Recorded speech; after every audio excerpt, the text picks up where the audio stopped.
بسم اللہ الرحمن الرحیم۔ شہر حیدرآباد کی مشہور و معروف دینی اقامتی ہمہ وقتی درسگاہ جامعہ انواریہ کے زیر اہتمام قرآن مجید کی تفسیر کے علاوہ حدیث شریف کی مشہور و معروف معتبر و مستند صحاح ستہ کے بشمول تقریباً 25 کتابوں کی ویڈیو ریکارڈنگ کا سلسلہ شروع ہو چکا ہے۔ اسی کی ایک سنہری کڑی جامع ترمذی شریف بھی ہے، جس کا سلسلے وار درس جاری و ساری ہے۔ سب سے پہلے عربی عبارت پڑھی جائے گی اور اس کا ترجمہ اور مختصر سی تشریح بیان کی جائے گی تاکہ سمجھنے میں آسانی ہو۔ اللہ تعالیٰ سے دعا ہے کہ وہ ہم کو سننے اور سنانے سے زیادہ عمل کرنے کی توفیق عطا فرمائے، آمین۔ حدیث نمبر 1568، ابواب النذور والایمان عن رسول اللہ صلی اللہ علیہ وسلم، باب ما جاء عن رسول اللہ صلی اللہ علیہ وسلم اللہ نذر فی معصیۃ۔ حدثنا قتیبۃ حدثنا ابو صفران عن یونس بن یزید عن ابن شہاب عن ابی سلمۃ عن عائشہ قالت قال رسول اللہ صلی اللہ علیہ وسلم لا نذر فی معصیۃ وکفارتہ کفارۃ یمین۔ وفي الباب عن ابن عمر وجابر وعمران بن حسين وهذا حديث لا يصح لأن الزهري لم يسمع هذا الحديث من أبي سلمة سمعت محمدا يقول روي عن غير واحد منهم موسى بن عقبة وابن أبي عتيق عن الزهري عن سليمان بن يرقم عن يحيى بن أبي كثير عن أبي سلمة عن عائشة عن النبي صلى الله عليه وسلم قال محمد والحديث هو هذا۔ نظریں اور قسموں کا بیان، نظر ماننے کا اور قسم کھانے کا یہ بیان ہے۔ اللہ تعالیٰ قرآن پاک میں ارشاد فرماتا ہے، نظر پوری کرنے والوں کی تعریف کرتے ہوئے، یوفون بالنذر، وہ نظر کو پورا کرتے ہیں۔ کوئی منت مانگتے ہیں اللہ تعالیٰ سے، مثال کے طور پر کوئی یہ کہے کہ اگر میرا فلاں کام بن جائے تو میں اللہ کے لیے روزہ رکھوں گا یا مسکینوں کو کھانا کھلاؤں گا یا اللہ کی راہ میں خیر خیرات کروں گا، اس طرح کی نظر ماننا شریعت میں جائز ہے۔ اور قسم کھانے کا بیان ہے، کوئی قسم کھا لے تو کیا حکم ہے۔ قسم کی بھی 3 قسمیں ہیں، کہ یمین لغو ہے، یعنی جو تکیہ کلام بن جاتا ہے لوگوں کا بات بات میں قسم کھانے کا، تو یمین لغو میں کفارہ نہیں ہے۔ اور اس کے بعد ایک قسم ہے یمین غموس۔ یمین غموس میں اگر کوئی قسم کھائے یمین غموس اور قسم توڑ دے تو وہ گناہ گار ہوگا۔ اور ایک ہے یمین منعقدہ، اگر اس قسم کو توڑ دے تو اس میں کفارہ بھی واجب ہے۔ اگر قسم پوری کرے تو کوئی حرج نہیں ہے، کوئی بات نہیں ہے، لیکن اگر کوئی قسم کھا کر قسم توڑ دے تو اس پر کفارہ واجب ہے، جس کی تفصیل قرآن پاک میں سورہ مائدہ میں آئی ہے کہ اس کا کفارہ کیا ہے۔ فکفارتہ اطعام 10 مساکین، 10 مسکینوں کو کھانا کھلانا یا ان کو کپڑے پہنانا یا ایک غلام آزاد کرنا ہے۔ اگر ان چیزوں کی استطاعت نہیں ہے تو پے در پہ 3 روزے رکھنا قسم کا کفارہ ہے۔ مسلسل کنٹینیو 3 روزے رکھنا یہ قسم کا کفارہ ہے۔ نظر ماننا شرعاً درست ہے، اسی لیے احادیث میں اس کا ایک مستقل باب بھی آیا ہے کہ نظر اور قسم دونوں کا بیان ہے۔ اور سابقہ ہماری جو نشستوں میں آپ یہ فرمائے تھے کہ ایک صحابی رسول حبیب مکرم صلی اللہ علیہ وسلم کی بارگاہ میں حاضر ہوئے، عرض کیے یا رسول اللہ صلی اللہ علیہ وسلم میں روزہ رکھنا چاہتا ہوں۔ تو حبیب مکرم صلی اللہ علیہ وسلم ارشاد فرمائے تم مہینے میں 1 دن کا روزہ رکھو۔ پھر یا رسول اللہ میں اس سے بھی زیادہ طاقت رکھتا ہوں۔ ٹھیک ہے مہینے میں 3 روزے رکھو۔ یا رسول اللہ اس سے بھی زیادہ طاقت رکھتا ہوں، ہفتے میں 1 دن رکھو، اس سے بھی زیادہ طاقت رکھتا ہوں۔ تو بہرحال وہ اس طریقے سے حضور صلی اللہ علیہ وسلم سے روزانہ روزہ رکھنے کی اجازت حاصل کر لیے، لیکن جب ضعیف ہو گئے صحابی رسول تو اب وہ روزانہ جو ہے روزہ رکھنے کی طاقت باقی نہیں رہی، تو وہ جو ہے افسوس کیے اور بولے حضور صلی اللہ علیہ وسلم جو ہے فرمائے تھے کہ یہ تمہارے لیے بار تکلیف ہو جائیں گے اگر تم روزانہ روزہ رکھیں گے تو مہینے میں 3 دن۔ حضور صلی اللہ علیہ وسلم فرمائے تھے یہ کیا ہی اچھا تھا اور کتنا بہتر تھا کہ حضور صلی اللہ علیہ وسلم جو فرمائے کہ تم مہینے میں 3 روزے رکھو، اگر وہی رکھ لیتا میں تو کتنا اچھا تھا۔ آج میرے پاس طاقت نہیں ہے روزہ رکھنے کی، کیونکہ خاص طور پہ حضور صلی اللہ علیہ وسلم وہ صحابی رسول حضور سے اجازت حاصل کیے تھے، مانگے تھے پرمیشن رکھنے کے لیے، تو اب ان کے لیے ہر صورت میں روزہ رکھنا واجب ہو گیا، کیونکہ پرٹیکولرلی انہی کو حضور صلی اللہ علیہ وسلم روزانہ روزہ رکھنے کی اجازت دی ہے، کیونکہ ان کے پوچھنے پر بار بار اصرار کرنے پر اجازت دی گئی جی. اور پھر اسی حدیث میں حضور صلی اللہ علیہ وسلم کا علم غیب بھی ثابت ہو رہا ہے جی. کہ حضور کو معلوم کہ انہوں آگے روزہ نہیں رکھ سکتے، تبھی تو فرمائے نا جی. تمہارے لیے بار ہے، مشکل ہے. جی. تو پھر اس کے بعد آپ یہ بھی فرمائے تھے ہماری گزشتہ نشستوں میں، غالباً 2013 فروری کی کچھ نشست میں جو ہے آپ فرمائے تھے کہ حضور صلی اللہ علیہ وسلم ارشاد فرماتے ہیں بندے کو چاہیے کہ وہ اپنے آپ کو ذلیل نہ کرے. جی. تو ذلیل کرنے کا یہ اس کی تشریح فرمائے تھے کہ ذلیل کرنا یہ ہے کہ جبکہ اللہ و رسول کی طرف سے آپ کو آسانی ہے، اجازت دی گئی، آپ کا کوئی کام بننا ہے تو وہ کام بننے کے لیے آپ اللہ تبارک و تعالیٰ سے یہ گزارش کر رہے ہیں، منت مانگیں گے کہ اللہ اگر میرا فلاں کام ہو گیا میں 1000 رکعت نفل نماز پڑھوں گی. آپ بجائے اس کے آپ 10 رکعت، 4 رکعت، 6 رکعت، 12 رکعت، زیادہ سے زیادہ 20 رکعت، جی.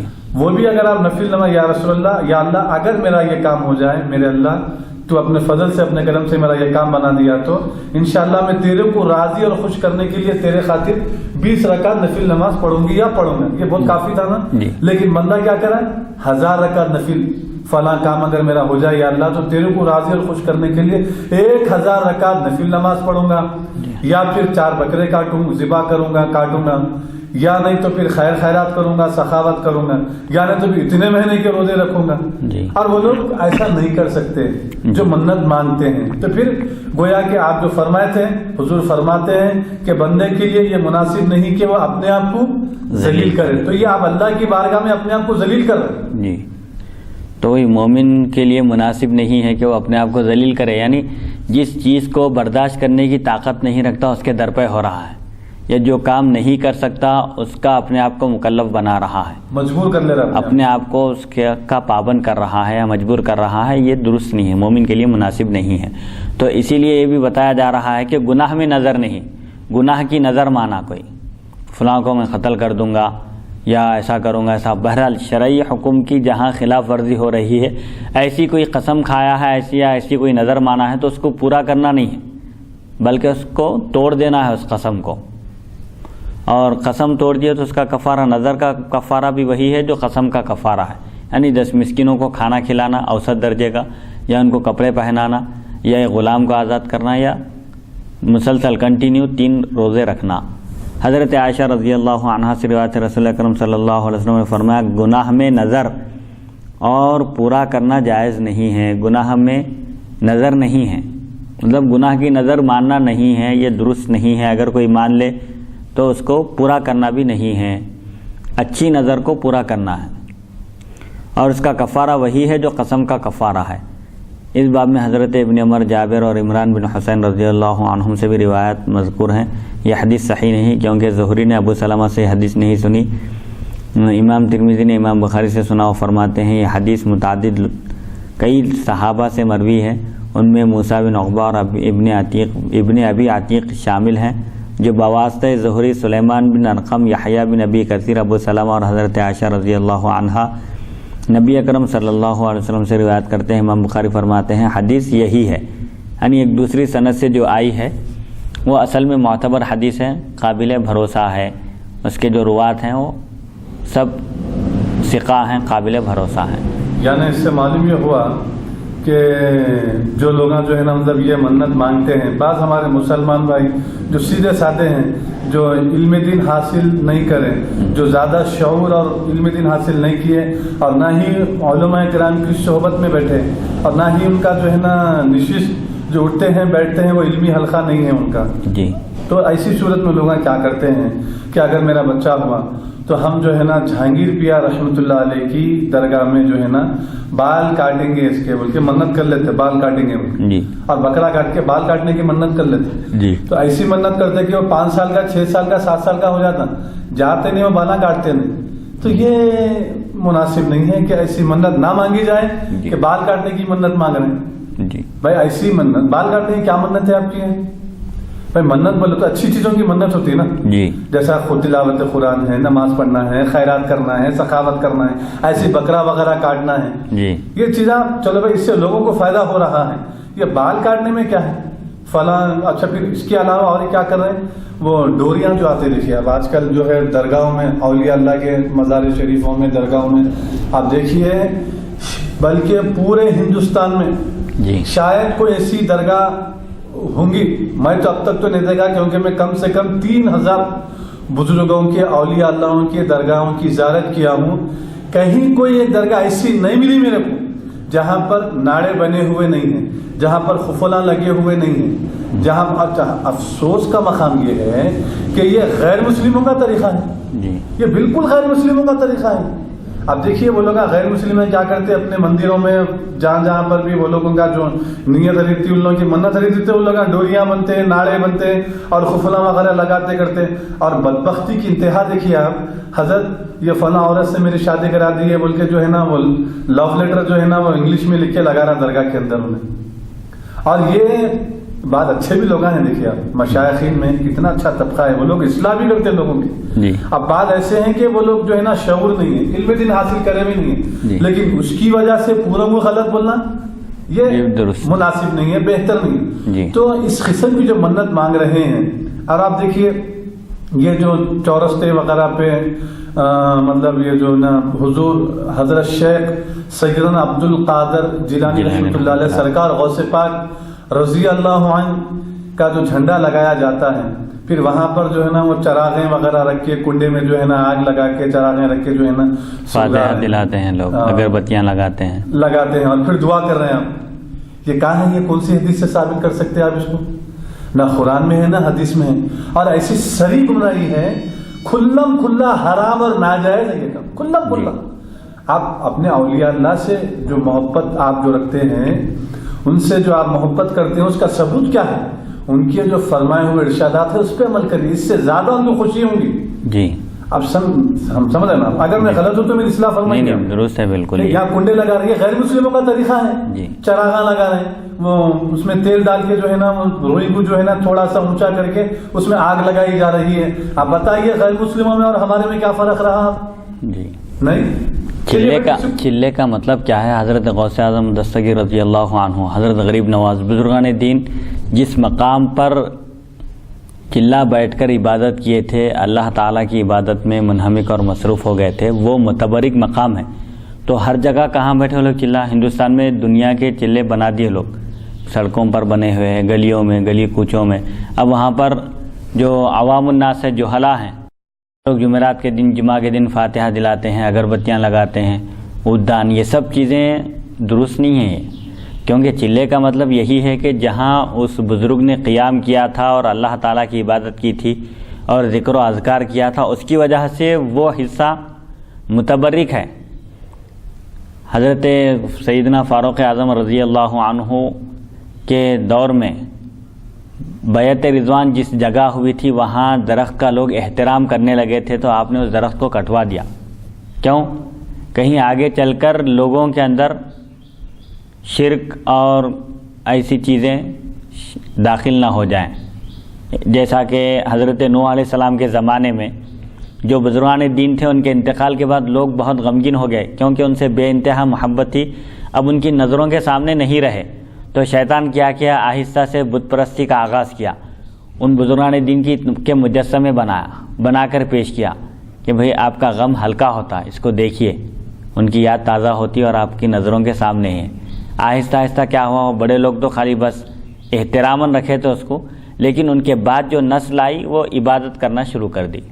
تو یہ شیطان مختلف طریقے اختیار کرتا ہے لوگوں کو شرک میں مبتلا کرنے کے، کفر تک پہنچانے کے، کیونکہ وہ تو انسان کا کھلا دشمن ہے، کوئی تدبیر وہ جانے نہیں دیتا ہاتھ سے. تو اس طرح یہاں پر بھی بہت سارے مسلمانوں کو اس شرک میں مبتلا کر دیا ہے. حضور پاک علیہ الصلوۃ والسلام نے ارشاد فرمایا کہ مجھے تم پر شرک کا خوف نہیں ہے. تو اب یہ جو جہلا ہیں، عوام، ان کو معلوم نہیں ہے، ان کے اندر شعور بیدار کرنے کی ضرورت ہے، ان کو سمجھانے کی ضرورت ہے. اور براہ راست ہم کسی چیز سے ان کو اگر روکیں گے فوراً تو وہ لوگ برہم ہو جائیں گے. آہستہ آہستہ ان کے اندر تعلیم کو عام کرنے کی ضرورت ہے اور ان کو یہ چیزیں سمجھانے کی ضرورت ہے. حضرت غوث اعظم رضی اللہ عنہ کے جو ارشادات ہیں اور آپ کی جو تعلیمات ہیں، ان پر عمل کرنے کی ضرورت ہے، اور ان کی تعلیمات میں تو ایسا کہیں بھی نہیں ہے. ان کی تعلیمات تو یہی ہے کہ اللہ تعالیٰ کی عبادت کرو اور رسول اکرم صلی اللہ علیہ وسلم کو راضی کرو، شرعی احکام پر سختی کے ساتھ عمل کرو۔ حضرت غوث اعظم رضی اللہ عنہ کے پاس ایک شخص آپ کی کرامتوں کی شہرت سن کر حاضر ہوا تاکہ اپنی آنکھوں سے آپ کی کرامتوں کا مشاہدہ کر سکے۔ 40 دن تک آپ کی خدمت میں رہا، لیکن اتفاق سے اس دوران کبھی کوئی کرامت آپ سے صادر نہیں ہوئی، کوئی کرامت آپ کی نہیں دیکھی گئی۔ 40 دن کے بعد جب وہ واپس ہونے کا ارادہ کیا تو حضرت غوث اعظم رضی اللہ عنہ نے اس شخص سے دریافت فرمایا کہ تمہارے آنے کا مقصد کیا تھا اور کیوں جا رہے ہو؟ تو اس نے عرض کیا کہ میں نے آپ کی کرامتوں کی شہرت سنی تھی، تو اسی کے لیے میں ان کرامتوں کا مشاہدہ کرنے کے لیے میں حاضر ہوا تھا۔ تو آپ فرمائیں کہ 40 دن کے دوران کبھی تم نے مجھے فرض ترک کرتے ہوئے دیکھا، چھوڑتے ہوئے؟ تو اس شخص نے عرض کیا کہ 40 دن کے دوران آپ سے کبھی میں کوئی فرض چھوڑتے ہوئے نہیں دیکھا۔ آپ نے پھر دریافت فرمایا کیا کبھی کوئی سنت چھوڑتے ہوئے دیکھی ہے تم نے؟ اس نے عرض کیا کہ نہیں، حتیٰ کہ فرض تو فرض ہے، نہ سنت آپ سے چھوٹی اس دوران، نہ کوئی نفل، نہ کوئی مستحب۔ شریعت میں جو آداب بتائے گئے ہیں، طور طریقے، جو وضو کرنا ہے، وضو کرنے کا جو طریقہ ہے، اس میں فرض بھی ہے، واجب بھی ہے اور مستحبات بھی ہیں، آداب بھی ہیں۔ تو چھوٹی اور معمولی چیزوں میں بھی کوئی ادب بھی آپ سے نہیں چھوٹتا تھا۔ تو آپ فرمائے اس شخص سے کہ اس سے بڑھ کر اور کرامت کیا چاہیے؟ یعنی الاستقامت فوق الکرامہ جو کہا جاتا ہے کہ استقامت کا درجہ کرامت سے بڑھ کر ہے۔ ہوا میں چلنا، پانی پہ مصلی بچھا کر نماز پڑھنا، یہ کرتب وغیرہ دکھانا، حیرت انگیز کارنامے کرنا، یہ کوئی بڑا کام نہیں ہے، بلکہ شریعت کے احکام پر ثابت قدم رہنا، اللہ اور اس کے رسول کے بتائے ہوئے طریقے کے مطابق چلنا، یہی سب سے بڑی کرامت ہے۔ بلکہ یہ اس کا نام استقامت ہے اور استقامت کا درجہ کرامت سے بڑھ کر ہے۔ اسی لیے ایک صحابی جب حضور سے عرض کیا کہ آپ مجھے نصیحت فرمائیے اور مختصر نصیحت فرمائیے، اس پر عمل کرنے کے بعد میں سیدھا جنت میں داخل ہو جاؤں، تو آپ نے کیا فرمایا؟ ان سے صرف اتنا فرمایا قل آمنت باللہ ثم استقم، تم یہ کہو میں اللہ پر ایمان لایا، پھر اس پر جم جاؤ، تم ثابت قدم رہو اس پر، سیدھا جنت میں داخل ہو جاؤ گے۔ اب استقامت میں سب چیزیں آ گئی، شریعت کے احکام پر عمل کرنے کے لیے مصیبتیں آ رہی ہیں، مشقتوں کا سامنا ہے، نفس سے مقابلہ کرنا ہے، اور دوسری رکاوٹیں ہیں، سب سے مقابلہ کر کے، صبر کر کے، نفس سے جہاد کر کے اللہ کو راضی کرنا ہے، اسی کا نام استقامت ہے۔ تو استقامت کا درجہ کرامت سے بھی بڑھ کر ہے۔ تو اب بزرگان دین کی جو تعلیمات ہیں ان کا مقصد یہی ہے کہ لوگ اللہ اور اس کے رسول کے بتائے ہوئے طریقے پر چلیں اور شریعت کے احکام کی مکمل پیروی کریں۔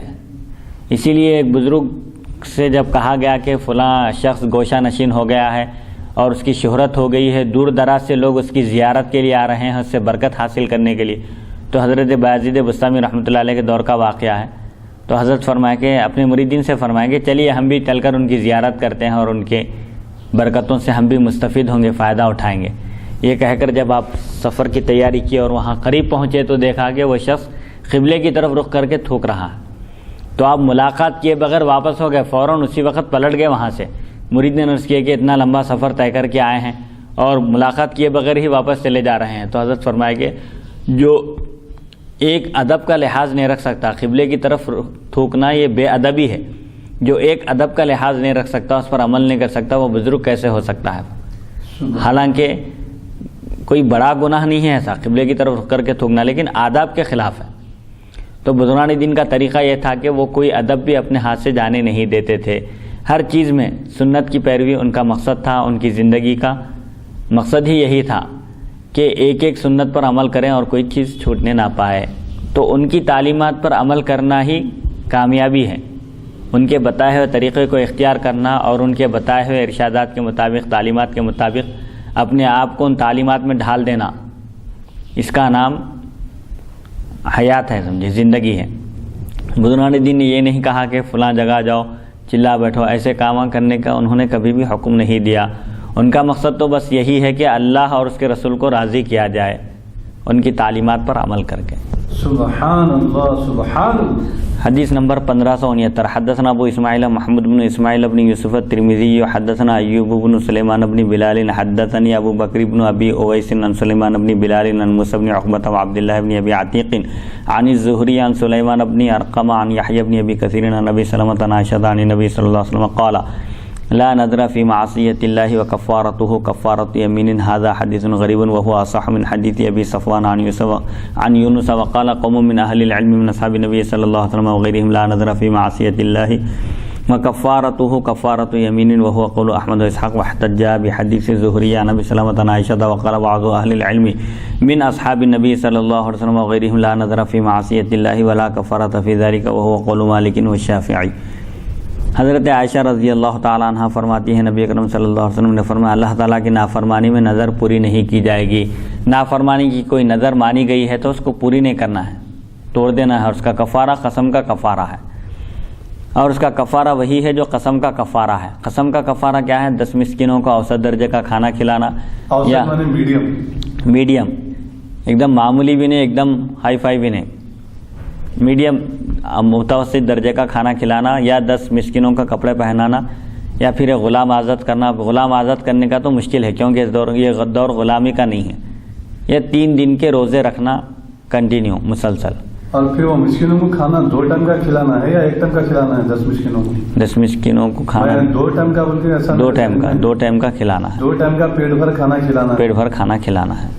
یہ اسٹیپ بائی اسٹیپ ہے، درجہ بندی۔ پہلے کھانا کھلانا ہے، اس میں اگر اس کی استطاعت نہیں ہے تو کپڑوں کا مرحلہ ہے، دونوں کی بھی استطاعت نہیں ہے، غریب ہے آدمی تو 3 روزے رکھنا ہے اس کے لیے پیدر پہ۔ یہ حدیث غریب ہے، اور ابو صفوان بواس یونس کی روایت سے زیادہ صحیح ہے۔ ابو صفوان مکی ہیں اور ان کا نام عبداللہ بن سعید ہے۔ حمیدی اور کئی دوسرے اکابر محدثین نے ان سے روایت کی ہے۔ صحابہ اکرام اور دیگر اہل علم کی ایک جماعت کہتی ہے کہ گناہ سے متعلق نظر پوری نہیں کی جائے گی اور اس کا کچھ کفارہ نہیں۔ امام مالک اور امام شافعی رحمہ اللہ کا یہی قول ہے، اور امام احمد اور امام اسحاق رحمۃ اللہ علیہما فرماتے ہیں کہ معصیت کی اگر کوئی نظر مانا ہے تو پوری نہیں کرنا ہے، اور اس کا کفارہ وہی ہے جو قسم کا کفارہ ہے۔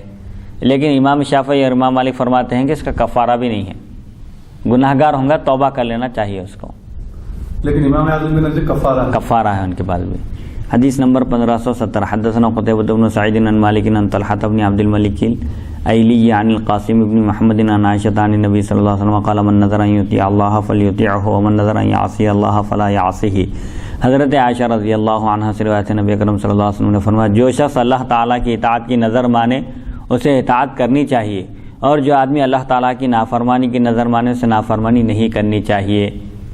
اطاعت کی نظر ہے پوری کرنا چاہیے، نافرمانی کی ہے تو پھر مخلوق کی بات نہیں مانی جائیں گی۔ اللہ تعالیٰ کی نافرمانی میں جہاں اللہ تعالیٰ کی نافرمانی ہوتی ہو مخلوق کی بات ماننے سے، تو وہاں پر مخلوق کی بات نہیں مانی جائے گی۔ اس لیے مشکات شریف کی حدیث بھی ہے غالباً جی کہ اللہ تعالیٰ کی نافرمانی میں کسی کی اطاعت نہ کی جائے۔ جی لا طاعت لمخلوق فی معصیت اللہ، اطاعت تو صرف نیکی کے کاموں میں ہے، نیکی کے کاموں میں۔ حاکم وقت بھی ہے لیکن حکم دے رہا ہے ایسا جس میں اللہ کی نافرمانی ہے تو نہیں مانی جائیں گی بات اس کی۔ حدیث نمبر 1571 حدثنا الحسن بن علی الخلال وحدثنا عبداللہ بن نمیر عن عبید اللہ بن عمر عن طلحة بن عبد الملك الأيلي عن القاسم بن محمد عن عائشة عن النبي صلى الله عليه وسلم نحوه هذا حديث حسن صحيح وقد رواه يحيى بن أبي كثير عن القاسم بن محمد وهو قول بعض أهل العلم من أصحاب النبي صلى الله عليه وسلم وغيرهم، وبه يقول مالك والشافعي قالوا لا يعصي الله وليس فيه كفارة يمين إذا كان النذر في معصية۔ عبید اللہ بن عمر، حسن بن علی خلال نے بواس عبداللہ بن نمیر، عبید اللہ بن عمر، طلحہ بن عبد الملک ایلی، قاسم بن محمد اور عائشہ رضی اللہ عنہ نبی اکرم صلی اللہ علیہ وسلم سے اس کے ہمان حدیث روایت کی۔ حدیث حسن صحیح ہے۔ یحییٰ بن ابی کثیر نے اسے قاسم بن محمد سے روایت کیا۔ بعض صحابہ کرام اور دیگر اہل علم اسی کے قائل ہیں۔ امام مالک اور امام شافعی یہی کہتے ہیں کہ اللہ کی نافرمانی نہ کرے، لیکن اس میں قسم والا کفارہ بھی نہیں، یعنی جبکہ گناہ کی نظر مانی ہو۔ امام اعظم ابو حنیفہ رحمۃ اللہ علیہ کے پاس کفارہ دینا پڑے گا، جس طرح اس سے پہلے حدیث گزر چکی ہے۔ یعنی امام مالک اور امام شافعی کے پاس اگر نافرمانی کی نظر مانے کوئی اللہ کی تو وہ پوری کرنا نہیں ہے اس کو، اور اس کا کفارہ نہیں ہے ان کے پاس۔ لیکن امام احمد بن حنبل اور امام اعظم ابو حنیفہ رحمۃ اللہ علیہ کے پاس اس کا بھی کفارہ ہے، اس کا کفارہ وہی ہے جو قسم کا کفارہ ہے۔ حدیث نمبر 1572 لا نذر فيما لا يملك ابن آدم۔ حدثنا احمد بن منیع حدثنا اسحاق بن یوسف عن هشام الدستوائي عن يحيى بن ابي كثير عن ابي قلابة ثابت بن الضحاك عن النبي صلى الله عليه وسلم قال ليس على العبد نذر فيما لا يملك۔ وفي الباب عن عبد الله بن عمرو وعمران بن حسین ھذا حدیث حسن صحیح۔ جو چیز ملکیت میں نہ ہو اس کی نظر کا کیا حکم ہے؟ حضرت ثابت بن ضحاک، میں نے جو چیز ہمارے قبضے میں نہ ہو، کنٹرول میں نہ ہو، قابو میں نہ ہو، اگر اس کی نظر مانے تو کیا کرنا چاہیے؟ حضرت ثابت بن ضحاک رضی اللہ عنہ سے روایت ہے، نبی اکرم صلی اللہ علیہ وسلم نے فرمایا انسان جس چیز کا مالک نہیں اس کی نظر پوری کرنا ضروری نہیں۔ اس باب میں حضرت عبداللہ بن عمر اور عمران بن حسین رضی اللہ عنہ سے بھی روایت مذکور ہیں۔ یہ حدیث حسن صحیح ہے۔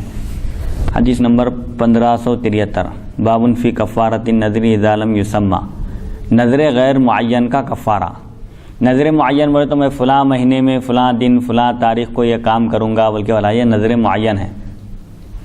اگر غیر معین نظر مانے، یا مثال کے طور پر یہ کہے کہ اگر میرا فلاں کام بن جائے تو میں روزہ رکھوں گا اللہ کے لیے، اب کس دن روزہ رکھوں گا، کس مہینے میں رکھوں گا، وہ متعین نہیں ہے، مقرر نہیں کیا، تو اس وقت کیا حکم ہے؟ حدثنا احمد بن منیع حدثنا ابو بکر بن عیاش قال حدثني محمد مولى المغیرة بن شعبة قال حدثني كعب بن علقمة عن ابي الخير عن عقبة بن عامر قال قال رسول الله صلى الله عليه وسلم كفارة النذر اذا لم يسمى كفارة يمين، هذا حدیث حسن صحیح غریب۔ حضرت عقبہ بن عامر رضی اللہ عنہ سے روایت ہے، رسول اکرم صلی اللہ علیہ وسلم نے فرمایا نظر غیر معین غیر مقرر کا کفارہ وہی ہے جو قسم کا کفارہ ہے۔ نظر غیر معین تھی، یعنی متعین نہیں کیا تھا، مقرر نہیں کیا تھا، وہ نظر کب پوری کرنا ہے، نہیں کر سکا، تو اس کا کیا کفارہ ہے؟ تو اس کا بھی وہی کفارہ ہے جو قسم کا کفارہ ہے۔ حدیث نمبر 1574، باب فی من حلف علی یمین فرأى غیرہا خیرا منہا، قسم کے خلاف بہتر چیز دیکھنے پر کیا کرنا چاہیے؟ قسم کھایا تھا ایسا کام نہیں کروں گا، لیکن اس سے بہتر کوئی اس کو چیز نظر آ گئی، تو کیا قسم توڑ دے کر اس کو کرنا چاہیے؟ یعنی قسم تو کھا لیا تھا لیکن بعد میں اس کو احساس ہوا کہ بھائی ایسی قسم نہیں کھانا چاہیے تھا، تو اب کیا وہ قسم پوری کرنا، وہ کام نہیں کر کے، یا وہ کام کر دے کہ قسم توڑ دینا اور کفارہ دینا اس کا؟ تو بولے کہ اس سے بہتر اگر کوئی چیز دیکھے تو قسم توڑ دے، قسم کا کفارہ دے اور وہ کام کر لے جو بہتر ہے۔ حدثنا محمد بن عبد الاعلى حدثنا المعتمر بن سليمان عن يونس حدثنا الحسن عن عبد الرحمن بن سمرة قال قال رسول الله صلى الله عليه وسلم يا عبد الرحمن لا تسأل الإمارة فإنك إن أتتك عن مسألة وكلت إليها وإنك إن أتتك من غير مسألة أعنت عليها وإذا حلفت على يمين فرأيت غيرها خيرا منها فأت الذي هو خير ولتكفر عن يمينك۔ وفي الباب عن عدي بن حاتم وأبي الدرداء وأنس وعائشة وعبد الله بن عمرو وأبي هريرة وأم سلمة وأبي موسى حديث عبد الرحمن بن سمرة حديث حسن صحيح۔ حضرت عبد الرحمن بن سمرہ رضی اللہ عنہ سے روایت رسول اکرم صلی اللہ علیہ وسلم نے فرمایا، اے عبد الرحمن حکومت مت مانگو، اگر تمہیں مانگنے سے ملی تو تم اسی کو سونپ دیے جاؤ گے، اور اگر مانگے بغیر ملے گی تو اس پر تمہاری مدد کی جائے گی، اور جب کسی بات پر قسم کھاؤ پھر اس کے خلاف کرنے میں بہتری دیکھو تو جو بہتر ہے اسے کر گزرو اور قسم کا کفارہ ادا کرو۔ اس باب میں حضرت عدی بن حاتم، ابو الدرداء، انس، عائشہ، عبداللہ بن عمر، ابو ہریرہ، ام سلمہ اور ابو موسیٰ رضی اللہ عنہم سے بھی روایات مذکور ہیں۔ عبد الرحمن بن سمرہ کی روایت حسن صحیح ہے۔ یہ حکومت ہی کا خاص طور پر بلکہ نہیں، جو بھی عہدہ ہو بلا طلب جو چیز مل جائے اس پر اللہ تعالیٰ کی طرف سے مدد ہوتی ہے، اللہ کی مدد شامل حال ہوتی ہے، اور بندے کو اس کام کے کرنے میں رہنمائی بھی کی جاتی ہے، یعنی بغیر خواہش کرے، اگر بغیر خواہش کے، بغیر طلب کیے کہ ملنا عہدہ، پوسٹ، جو بھی چیز ہے، اگر خود طلب کر کے ملے تو حدیث میں آئے کہ تم کو اس کے حوالے کر دیا جائے گا، یعنی تمہاری مدد نہیں کی جائیں گی۔ گورنری طلب کر رہے ہیں، حکومت میں عہدہ طلب کر رہے ہیں، یا ایک منصب کے لائق نہیں ہے وہ منصب طلب کر رہے ہیں، لائق ہے تو بھی طلب نہیں کرنا ہے۔ ہاں کب طلب کرنا ہے؟ جبکہ اس فیلڈ میں اس سے زیادہ کوئی ماہر نہ ہو، اس میدان میں اس سے زیادہ کوئی ماہر اور ایکسپرٹ نہ ہو، اس کو اندیشہ ہے کہ اگر کسی دوسرے کے حوالے کی جائے گی وہ ذمہ داری تو لوگوں کے حقوق ضائع ہو جائیں گے، تو وہاں اپنے آپ کو پیش کرنا ہے۔ ہاں ایک عہدہ ہے اور اس کے لوگ، کئی لوگ اہل ہیں اور الحمدللہ پورے قابل ہیں، لائق ہیں، تو وہاں پر طلب نہیں کرنا ہے، جہاں ضرورت ہے وہاں پیش کرنا ہے۔ جیسے یوسف علیہ السلام پیش کیے تھے نا اپنے آپ کو، اجعلنی علی خزائن الارض، بولے قحط سالی کے دور میں جب تعبیر وغیرہ دیے تو ان کی حکمت پر عمل کیے تو لوگ قحط سالی سے بچ گئے، محفوظ رہے، الحمدللہ ان کو فائدہ ہوا۔ تو کیا ہوا پھر؟ حضرت یوسف علیہ السلام سے مشورہ کیا تو بولے کہ حضرت میرے کو اس کا خازن بنا دیجئے، بولے زمین کے خزانوں کا اس کی ذمہ داری دے دیجئے۔ خازن بنا دیجیے بولے، کیونکہ میں اس کے بارے میں اچھی طرح جانتا بھی ہوں اور علم رکھتا ہوں اور اس کی حفاظت بھی کر سکتا ہوں۔ تو اس آیت سے معلوم ہوتا ہے کہ جس شخص کے اندر صلاحیت ہو، قابلیت ہو اور اس کام کو اچھے طریقے سے کر گزرنے کی صلاحیت ہو اور اس کے علاوہ کوئی اس عہدے کے لیے لائق نہ ہو، تو پھر اس کو اپنے آپ کو پیش کرنا ضروری ہے اس کے لیے، تاکہ لوگوں کے حقوق کی حفاظت ہو سکے۔ ہاں ایک ایسی چیز ہے جس کے کئی ماہرین ہیں، ایکسپرٹ ہیں، ان اگر اپنے آپ کو پیش نہیں بھی کیا تو لوگوں کے حقوق ضائع نہیں ہوتے، کوئی دوسرے اس ذمہ داری کو بحسن و خوبی انجام دے سکتے ہیں، تو وہاں نہیں پیش کرنا۔ تو یہ جو حدیث شریف میں آیا ہے کہ بغیر مانگے کہ جو چیز ملتی ہے اس میں اللہ کی طرف سے مدد شامل حال ہوتی ہے، یہ صرف ایک حکومت کے ساتھ خاص نہیں ہے، سمجھے، ہر چیز میں یہی حکمت جاری رہے گی، یہی حکم ہوگا کہ جو چیز بھی بندہ طلب کر کے لیتا ہے خود سے، اس کی مدد نہیں کی جاتی، اس کو اس کے حوالے کر دیا جاتا ہے، اور جو بلا طلب جو چیز اس کو حاصل ہوتی ہے اس میں اللہ تعالیٰ کی طرف سے مدد کی جاتی ہے، جیسا کہ اس سے پہلے حدیث میں آیا قضا کے بیان میں کہ جو بندہ قضا کو طلب نہیں کرتا لیکن لوگوں کے بنانے کی وجہ سے قاضی بنتا ہے، تو اللہ تعالیٰ اس کے لیے ایک فرشتہ اتارتا ہے جو اس کو سیدھے راستے پر چلاتا ہے، اس کی رہنمائی کرتا ہے، اس کی مدد کرتا ہے، اس کو ہر کام میں اس کو مدد دیتا ہے۔ اور یہ پھر اور ایک بات یہ آئی کہ ایک قسم کھا لیے تھے، لیکن قسم پوری نہیں کرنا بہتر ہے اس کے لیے، ایک نیکی کا کام نہیں کرنے کی قسم کھایا تھا سمجھے، یا ایک قسم کھا لیا، اس کے بعد اس سے بہتر کوئی چیز اس کو نظر آئی تو کیا کرنا چاہیے؟ ارے میں تو اب قسم کھا لیا تھا لہٰذا قسم نہیں توڑنا ہے، بلکہ وہ کام نہیں کر رہا، ایسا نہیں، وہ کام کر گزرنا، قسم توڑ دینا، قسم کا کفارہ ادا کر دینا۔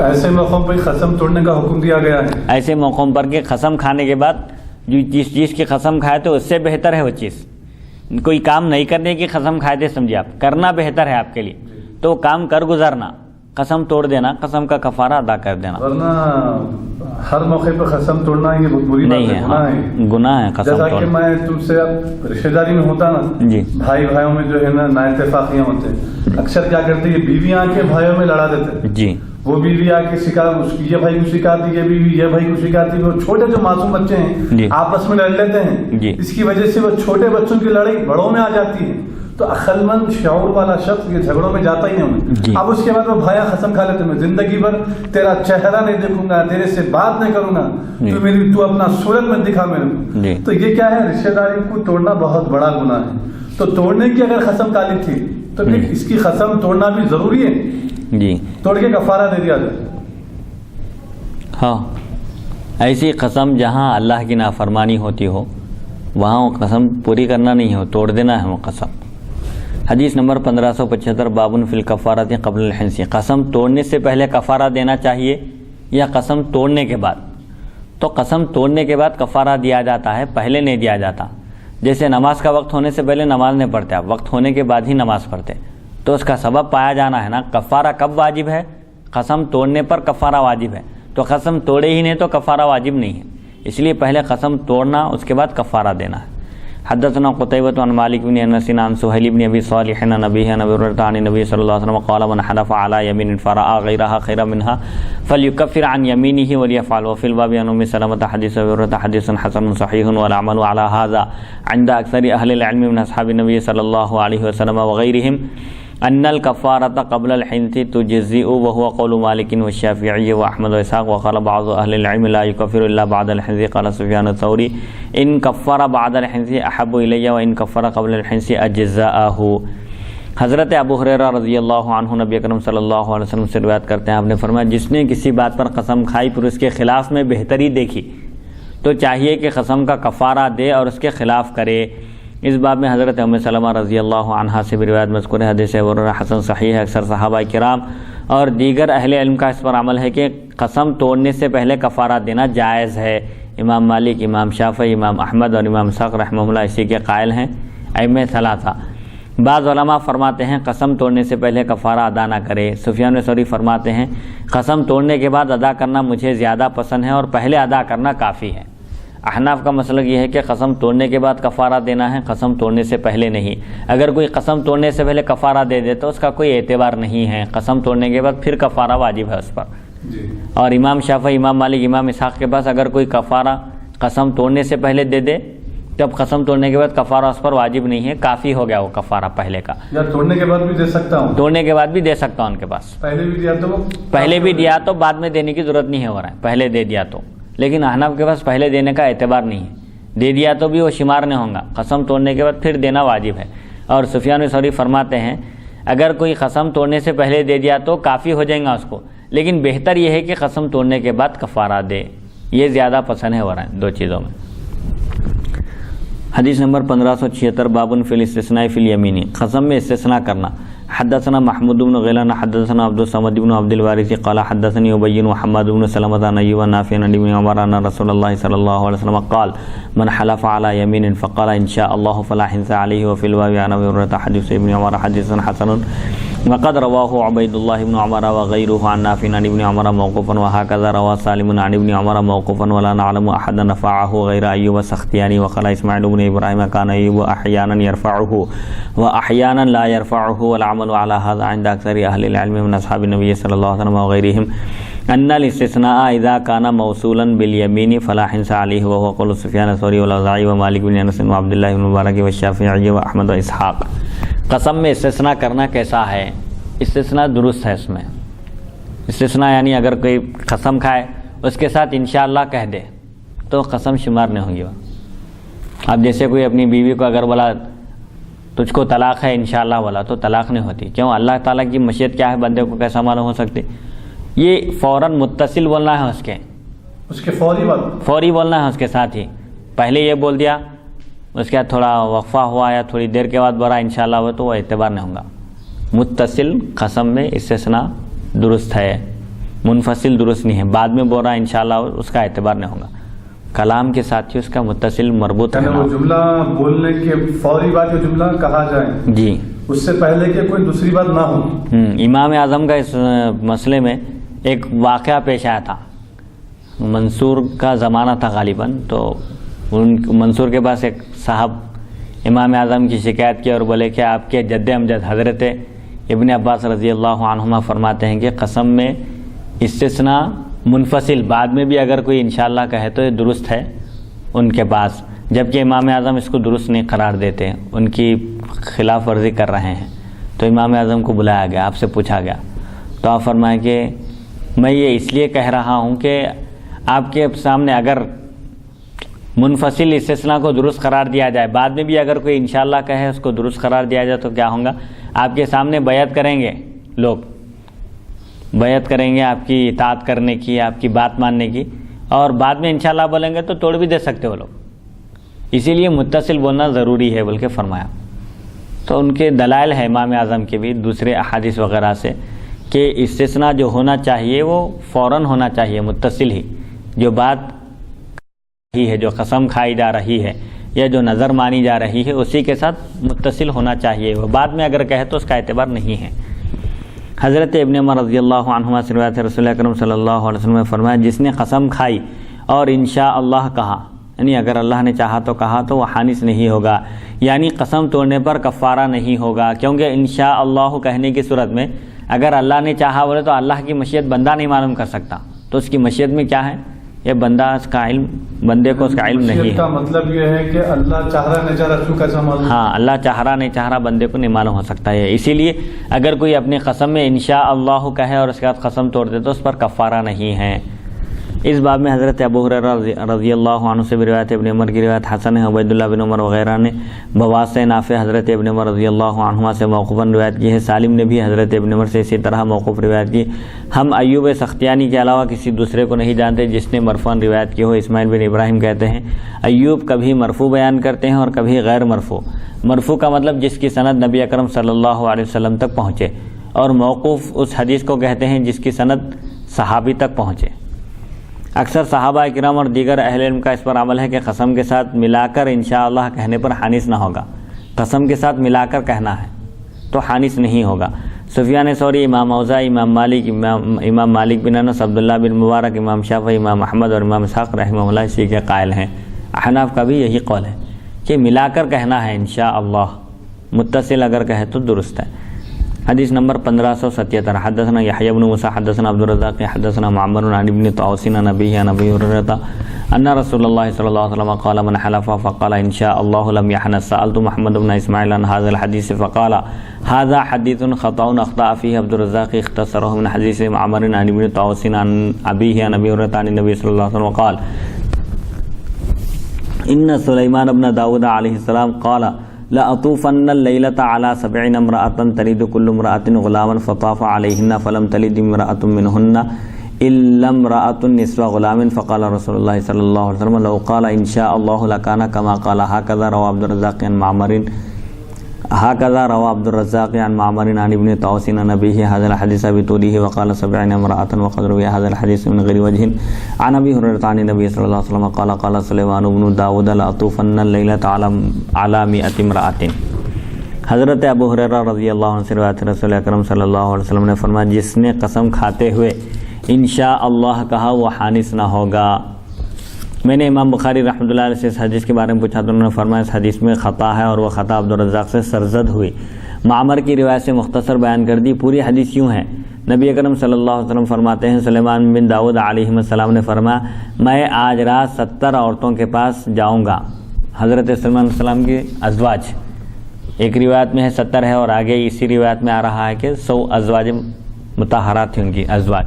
تو سلیمان بن داؤد علیہ السلام نے فرمایا آج رات میں 70 عورتوں کے پاس جاؤں گا، ان میں سے ہر عورت ایک لڑکا تولد کرے گی جو اللہ کی راہ میں جہاد کرے گا. یہ بھی الفاظ آئے ہیں.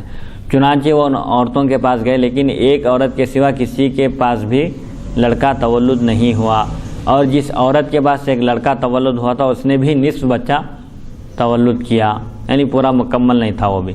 رسول اکرم صلی اللہ علیہ وسلم نے فرمایا اگر وہ انشاءاللہ کہتے تو جیسے کہا تھا اسی طرح ہو جاتا. عبدالرزاق نے بواسطہ معمر اور ابن طاووس سے اسی طرح طویل حدیث روایت کی اور 70 عورتوں والا قول نقل کیا. یہ حدیث حضرت ابو ہریرہ رضی اللہ عنہ سے دیگر سندوں سے بھی مروی ہے کہ نبی کریم صلی اللہ علیہ وسلم نے فرمایا حضرت داؤد بن سلیمان علیہ السلام نے فرمایا میں آج رات 100 عورتوں کے پاس جاؤں گا. ایک حدیث میں 100 عورتوں کا ذکر ہے، ایک میں 70 کا. تو مطلب بتانے کا یہ ہے کہ انشاءاللہ کہنا چاہیے. کوئی بھی کام کرنے سے پہلے بندہ انشاءاللہ کہنا چاہیے تاکہ اللہ تعالیٰ کی مشیت اور اس کی مرضی پر اس کو موقوف رکھا جا سکے.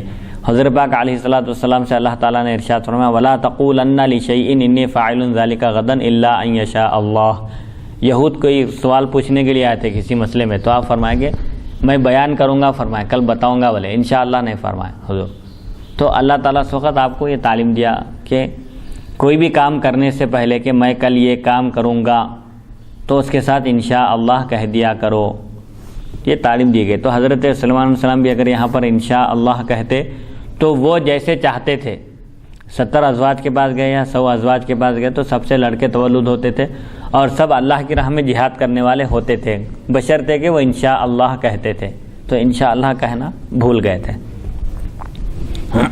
تو یعنی اتنی بڑی فضیلت ہے انشاءاللہ تعالی کہنے کی. انشاءاللہ کہنے کی صورت میں کیا ہے بندہ اپنی عاجزی کا اظہار کر رہا ہے کہ میں تو یہ کام کروں گا بول کر کہہ رہا ہوں لیکن ارادہ میرا نہیں ہے، اللہ چاہنا ہے، اللہ کی مشیت اور اس کی مرضی پر موقوف ہے. وہ جو چاہتا ہے وہی ہوتا ہے، بندہ جو چاہتا وہ نہیں ہوتا. تو صوفیاء کرام اور بزرگان دین بھی اپنی مرضی کو اپنے ارادے کو اللہ کے ارادے میں فنا کر دیتے تھے. اسی لیے ایک بزرگ فرماتے ہیں کہ بارش میرے حکم سے ہوتی ہے، سورج میرے حکم سے نکلتا ہے، فلاں کام میرے حکم سے. تو ایک صاحب بولے ارے آپ کیا بول رہے ہیں، یہ تو اللہ کی شان ہے. بولے ان جو چاہتا وہی ہوتا، یہ صرف اللہ کی شان ہے، بندے کی شان نہیں ہے. بندہ جو چاہتا وہ اس کا الٹا ہوتا، بندہ جو چاہتا وہ نہیں ہوتا. تو حضرت فرمائے کہ ارے میاں تم سمجھے ہی نہیں، ہماری مرضی ہی کہاں ہے، ہماری مرضی ہم فنا کر دی. ہم اپنے ارادے کو، اپنی مرضی کو، اپنی مشیت کو اللہ کی مرضی میں اور اس کے ارادے میں فنا کر دیے. تو اللہ جو چاہتا ہے ہم بھی وہی چاہتے ہیں. بولے سبحان اللہ. تو میرے حکم سے بارش ہوتی ہے، مطلب میرا حکم کا ہے وہ تو اللہ کا حکم ہے کیونکہ میرا کوئی حکم ہی نہیں ہے. سبحان اللہ. تو اپنے ارادے کو فنا کر دینا. مرید کے معنی بھی ایک تشریح کی اس میں عوارف المعارف میں کہ مرید وہ ہے جو دنیا کی ہر چیز سے فنا ہو جائے، صرف اللہ کی ذات کے ساتھ باقی رہے، جو صرف اللہ کا ارادہ کرے، ما سوى اللہ کو ترک کر دے، چھوڑ دے، اس کا نام ہے مرید. اب کہاں ہیں بولیے؟ سبحان اللہ. اب مرید وہ تو ارادہ کسی کے مرشد بن رہے ہیں، کسی کے مرید بن رہے ہیں تاکہ کاروبار میں برکت ہو، پریشانیاں دور ہو، قرض سے چھٹکارا ملے، بیماریوں سے نجات حاصل ہو. اچھا ہے بھائی، لیکن اصل مقصد جو ہونا چاہیے ارادت کا، کسی کے ہاتھ پر بیعت ہونے کا، بیعت کے اصل معنی بیعون سے ہے، اپنے آپ کو فروخت کر دینا، بیچ دینا. تو مرید جب کسی کے ہاتھ پر بیعت ہوا تو اس کا مطلب یہ ہوا کہ وہ اپنے آپ کو مرشد کے حوالے کر دیا تاکہ وہ اس کے اندر تصرف کرے، یعنی اس کو اسلامی اقدار اور تعلیمات سے آراستہ کرے اور اس میں ڈھال دے، اس کی زندگی اسلام کے احکام کے مطابق بنا دے. تو یہ ہے اصل میں عوارف المعارف حضرت بندہ نواز رحمۃ اللہ علیہ. عوارف المعارف شیخ شہاب الدین سہروردی سلسلے کے جو بانی مبانی ہیں ان کی کتاب ہے. حضرت غوث اعظم رضی اللہ عنہ کے ہم عصر ہیں آپ، اور بہت بڑا مقام ہے تصوف میں آپ کا. اور آپ کی یہ جو شاہکار تصنیف ہے عوارف المعارف، بڑے بڑے صوفیاء کرام اپنے وقت کے جو قطب تھے وہ لوگ بھی اس کا درس دیتے تھے، جیسے حضرت بابا فرید الدین مسعود گنج شکر رحمۃ اللہ علیہ اس کتاب کا اپنے مریدین کو درس دیتے تھے، اس کی تعلیم دیتے تھے، اور اس پر آپ نے گراں قدر حاشیہ بھی لکھا ہے، عربی میں اس پر تعلیقات یعنی اس کی تشریحات بھی کی ہیں. اور شیخ عبدالحق محدث دہلوی اور بڑے بڑے محدثین صوفیہ اکابر مشائخ بھی اس کو اپنے مطالعے میں رکھتے تھے، مریدین کو اس کی تعلیم دیتے تھے. اور تصوف کی بنیادی تعلیمات ہیں اس میں. تصوف کیا ہے؟ اصل میں قرآن اور حدیث کا نچوڑ ہے. قرآن اور حدیث پر عمل کس طرح کیا جائے. اب عام طور پر لوگ 5 نمازیں پڑھ لیتے ہیں اور اسی کو کافی سمجھتے ہیں، لیکن صوفیہ کا طریقہ یہ تھا کہ تہجد بھی پڑھتے تھے، فجر کی نماز پڑھ کر اسی جگہ بیٹھ جاتے تھے، پھر سورج طلوع ہونے کے بعد اشراق کی نماز پڑھتے تھے، پھر چاش کی نماز پڑھتے تھے، اوابین پڑھتے تھے، ذکر و اذکار میں مصروف رہتے تھے. یہ صوفیہ کا طریقہ تھا. طریقت کا مطلب کیا ہے؟ شریعت یہ ایک عام راستہ ہے جس پر لنگڑا شخص بھی چل سکتا ہے، لولا بھی چل سکتا ہے، مجبور اور جو لاچار ہے وہ بھی چل سکتا ہے. شریعت کا مطلب ایک عام سڑک سمجھے، ایک راستہ، اللہ تک پہنچانے والا راستہ جس پر ضعیف لوگ بھی چل سکتے ہیں، طاقتور بھی چل سکتے ہیں، کمزور بھی چل سکتے ہیں. اور طریقت کا مطلب ہے اللہ تک پہنچانے والا تیز رفتار راستہ، جیٹ پلین سمجھا جی. تو یہ ہے بس. اور پھر اس میں اس بات کی طرف اشارہ دیا گیا ہے کہ تم جس کے ہاتھ پر مرید ہونا چاہتے ہو، جی، بیعت کرنا چاہتے ہو، یعنی مریدی کا جو آپ جو ڈیفینیشن دی اس کی جو تشریح کی ہے، جی، کہ اپنے آپ کو بیچ دینا ہے. جی، تو ہم اپنے آپ کو کس شخص کے ہاتھ میں بیچ رہے ہیں؟ اس کا انتخاب بھی ہونا چاہیے. اس کا انتخاب ایک ایسے شخص کے ہاتھ میں اپنے آپ کو بیچ رہے ہیں جو شریعت کا پابند نہیں ہے، 5 وقت کی نماز جماعت کے ساتھ نہیں پڑھتا، اور اللہ و رسول کی سنت پر عمل نہیں کرتا، خشخشی داڑھی ہے اور پینٹ شرٹ پہن رہا ہے، اور حضور اکرم صلی اللہ علیہ وسلم کی ہزاروں ایسی سنتیں ہیں وہ جس کو ضائع کر رہا ہے، جس کو چھوڑ رہا ہے. آپ ایسے شخص کو اپنے ہاتھ پہ بیچ رہے ہیں. کیا بولتے ہیں؟ وہ بہت بڑی خانخواہ کے جو ہے نا شہزادے ہیں، بہت بڑی درگاہ کے جو ہے نا پوترے ہیں، نواسے ہیں. کیا پوترے نواسے ہونا کافی ہے؟ ارے بھائی، وہ جو بزرگ ہے، وہ جو اللہ کے ولی ہیں، وہ اپنے آپ کو، اپنے خود کو اللہ کی بارگاہ میں فنا کر دیے، ان کو وہ مقام ملا. اگر آپ پوترے نواسے وہ ان جیسا کام نہیں کیے، وہ جیسا اللہ کی بارگاہ میں جو کوشش کی ہے، یہ لوگ ایسا نہیں کرے. جی. تو پھر انہوں جو ہے نا پوترے ہیں، نواسے ہیں بلکہ جو لوگ عقیدت سے جاتے ہیں، عقیدت کا ثواب ضرور ملے گا. لیکن مرید ایسے لوگوں کے ہونا نہیں ہے جو سنت پر عمل کرنے والے نہیں ہیں، نماز کی پابندی کرنے والے نہیں ہیں، خالی مریدوں کے جیبوں پہ نظر رہتے. اللہ ماشاء اللہ، پورے ایسا نہیں ہے. یعنی ہرگز جو لوگ ہماری ریکارڈنگ سن رہے ہیں ان سے میری گزارش ہے، اللہ رسول کا واسطہ ہے کہ وہ لوگ برا نہ مانیں. اس میں پورے لوگ نہیں ہیں، چند افراد ایسے ہیں. پورے مشائخین بہترین ہیں، اخلاق والے ہیں، کردار والے ہیں، اوصاف اچھے ہیں، کیریکٹر اچھے ہیں، ان کے چرتر اچھے ہیں، نمازی ہیں، حلقہ ذکر کرتے ہیں، اپنے مریدین کو قرآن حدیث کی تعلیم دیتے ہیں، درس دیتے ہیں، حلقہ ذکر لے کے ان کو بیٹھتے ہیں. اچھے بھی لوگ ہیں، لیکن میجورٹی ایسے لوگوں کی ہے جو شریعت پر عمل نہیں کرتے. تو ہم کیوں ایسے لوگوں کو جو ہے نا ایسے لوگوں کے ہاتھ پہ اپنے آپ کو حوالے کرنے چاہیے؟ جی. اس پر جو ہے یعنی کیونکہ وہی انتخاب جو مرشد کا ہے، انتخاب بھی بہتر ہونا چاہیے کہ ایسے شخص کا انتخاب کرنا چاہیے جو ہماری اصلاح کر سکے. اور بعض لوگ یہ کہتے ہیں کہ پیر کامل کی نشانی یہ ہے کہ وہ مرید کے دل میں آنے والے خیالات پر مطلع ہو، معلوم ہونا اس کو. ابھی زبان سے اظہار بھی نہیں کیا مرید، اپنے مدعا کو، اپنی حاجت کو پیش بھی نہیں کیا، اس سے پہلے وہ واقف ہو جانا، یہ پیر کامل کی نشانی ہے.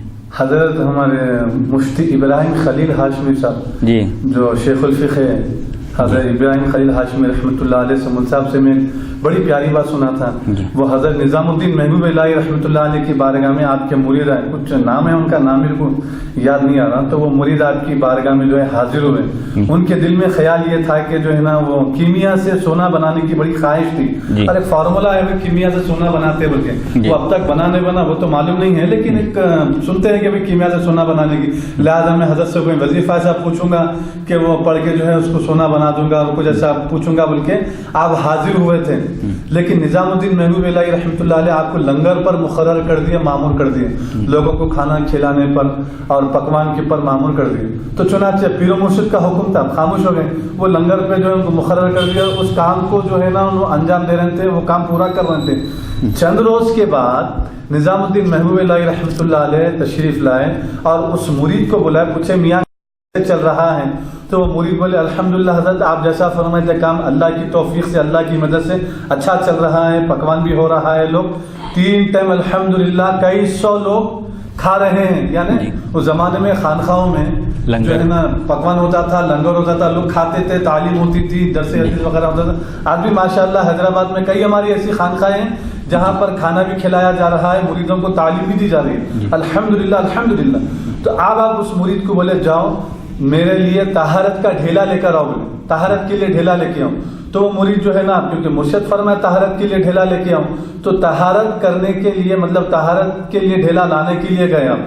تو وہ ایک طہارت جو ڈھیلا دیکھے اس کو اٹھایا, اٹھانے کے بعد وہ ڈھیلا سونا بن گیا. پریشان ہو گئے, نہیں اور یہ تو سونا بن گیا. پھر دوسرا ڈھیلا اٹھائے, وہ بھی سونا بن گیا. تیسرا ڈھیلا اٹھائے, وہ بھی سونا بن گیا.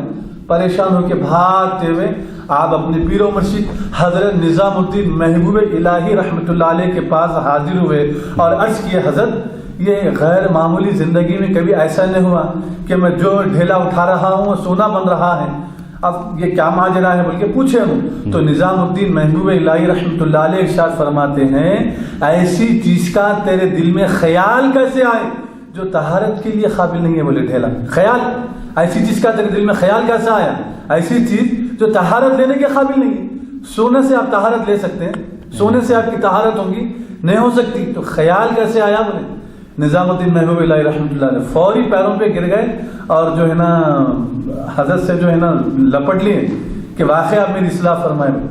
تو حضرت شیخ الفقہ رحمۃ اللہ علیہ فرماتے ہیں کہ مرشد یعنی اس درجے پر ہونا چاہیے کہ مریدوں کے دل میں اگر کوئی وسوسہ آ رہا ہو, کوئی ایسی بات آ رہی ہو جو شریعت کے خلاف ہو, اللہ رسول کے خلاف ہو, تو اس کی اصلاح کر سکنا, وہ طاقت ہونا. تو ایسے لوگوں کے ہاتھ میں مرید ہونا چاہیے. اللہ ماشاءاللہ آج بوہے زمین پہ ایسے لوگ ملنا بہت مشکل ہے, لیکن کم سے کم اتنا تو ہونا چاہیے. نماز کی پابندی ہے, شریعت کی پابندی ہے, سنتوں پر عمل کرنا چاہیے, اللہ و رسول کے احکام پر عمل کرنا چاہیے, حلقہ ذکر ہے, قرآن کا درس ہے, حدیث کا درس ہے, دین کی بات ہے, فقہ کا درس ہے, یعنی دین کی دعوت دینا چاہیے. کوئی اگر اتنا بھی کرتے ہیں تو ایسے شخص کے مرید ہو سکتے ہیں. اب جیسا نظام الدین محبوب الہی رحمۃ اللہ علیہ فرمایا ویسے لوگ ہیں تو اب قیامت تک ملنا مشکل ہے. آپ کہاں ڈھونڈیں گے, آپ کو ڈھونڈنے تک زندگی پوری گزر جائیں گی. جی. حدیث نمبر 1578 بابن فی کراہیت الحلف بغیر اللہ, غیر اللہ کی قسم کھانا درست نہیں ہے, مکروہ ہے. حدثنا قتیبہ حدثنا سفیان عن الزہری عن سالم بن نبی سمع النبی صلی اللہ علیہ وسلم عمر سمع النبی صلی اللہ علیہ وسلم عمر وهو يقول وابی فقال الا ان اللہ ينهاكم ان تحلفوا بآبائكم فقال عمر فوالله ما حلفت به بعد ذلك ذاکرا ولا آثرا. وفي الباب عن ثابت بن الضحاك وابن عباس وابي هريرة وقتيلة وعبد الرحمن بن سمرة وهذا حديث حسن صحيح. قال ابو عبید معنى قوله ولا آثرا يقول لم آثره عن غيري يقول لم اذكره عن غيري. حضرت سالم اپنے والد رضی اللہ عنہما سے روایت کرتے ہیں نبی کریم صلی اللہ علیہ وسلم نے حضرت عمر رضی اللہ عنہ کو اپنے والد کی قسم کھاتے ہوئے سنا تو فرمایا خبردار, اللہ تعالیٰ نے تمہیں اپنے باپ دادا کی قسم کھانے سے منع فرمایا. حضرت عمر فرماتے ہیں اللہ کی قسم اس کے بعد میں نے کبھی بھی یہ قسم نہیں کھائی, نہ اپنی طرف سے نہ کسی اور کی طرف سے.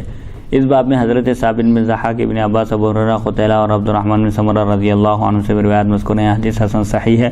ابو عبید فرماتے ہیں لا عصرن کا مطلب یہ ہے کہ غیر کی طرف سے حکایت کرتے ہوئے بھی یہ قسم نہیں کھائی, یعنی غیر کی طرف سے بھی ذکر نہیں کی, یعنی آبا و اجداد کی قسم کھانا نہیں ہے, قسم صرف اللہ کی کھانا ہے. حدیث نمبر 1579 حدثنا حناد حدثنا عبدۃ بن عبید اللہ بن عمر نافع عن ابن عمر ان رسول اللہ صلی اللہ علیہ وسلم ادرک عمر وهو في ركب وهو يحلف بأبيه فقال رسول الله صلی اللہ علیہ وسلم ان اللہ ينهاكم ان تحلفوا بآبائكم ليحلف حالف بالله او ليسكت هذا حدیث حسن صحیح۔ حضرت ابن عمر رضی اللہ عنہما سے روایت ہے نبی اکرم صلی اللہ علیہ وسلم نے حضرت عمر رضی اللہ عنہ کو سواروں کی جماعت میں اس حال میں پایا کہ وہ اپنے والد کی قسم کھا رہے تھے۔ رسول اکرم صلی اللہ علیہ وسلم نے فرمایا اللہ تعالیٰ تمہیں اپنے باپ دادا کی قسم کھانے سے منع فرماتا ہے، قسم کھانے والا یا تو اللہ تعالیٰ کی قسم کھائے یا خاموش رہے۔ یہ حدیث حسن صحیح ہے۔ آبا و اجداد کی قسم نہیں کھانا چاہیے بلکہ اللہ کی اور اس کے صفات کی قسم کھائی جا سکتی ہے، جیسے اللہ رب العزت کی قسم، اللہ کی عزت کی قسم، اس کے جلال کی قسم، ایسا اس طرح کھا سکتے ہیں قسم۔ جیسا کہ آج معاشرے میں جو ہے نا کہ ایک چیز رائج ہو گئی، میرے بیٹے کی قسم۔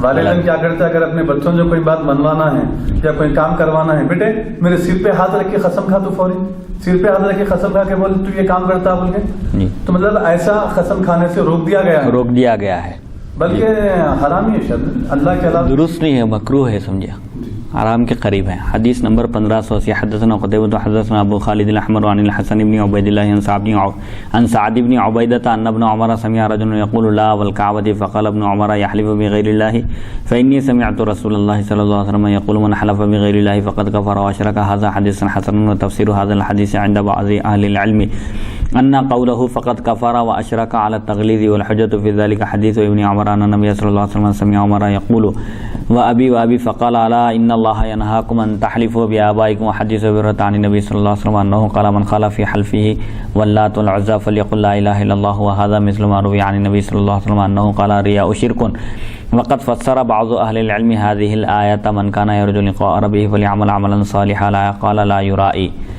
حضرت سعد بن عبیدہ رضی اللہ عنہ سے روایت ہے کہ حضرت ابن عمر رضی اللہ عنہما نے ایک آدمی کو کعبۃ اللہ کی قسم کھاتے ہوئے سنا تو فرمایا غیر اللہ کی قسم مت کھاؤ، بے شک میں نے رسول اکرم صلی اللہ علیہ وسلم کو فرماتے ہوئے سنا کہ جس نے غیر اللہ کی قسم کھائی اس نے کفر کیا یا شرک کیا، مطلب بہت بڑا گناہ ہے۔ کفر کیا یا شرک کیا ہوتی ہے، ایسے ہی جیسے من ترک الصلاۃ عمدا فقط کفر بلکہ ہے، تو اس کو تغلیظ پر محمول کیا، یعنی بہت بڑا گناہ ہے، معمولی بات نہیں ہے، حرام ہے وہ۔ یہ حدیث حسن ہے اور بعض علماء کے نزدیک اس کی تفسیر یہ ہے کہ کفر و شرک سے محض سختی اور دھمکی مراد ہے، اور اس کی اللہ کے علاوہ کسی کی قسم کھانا حرام ہے۔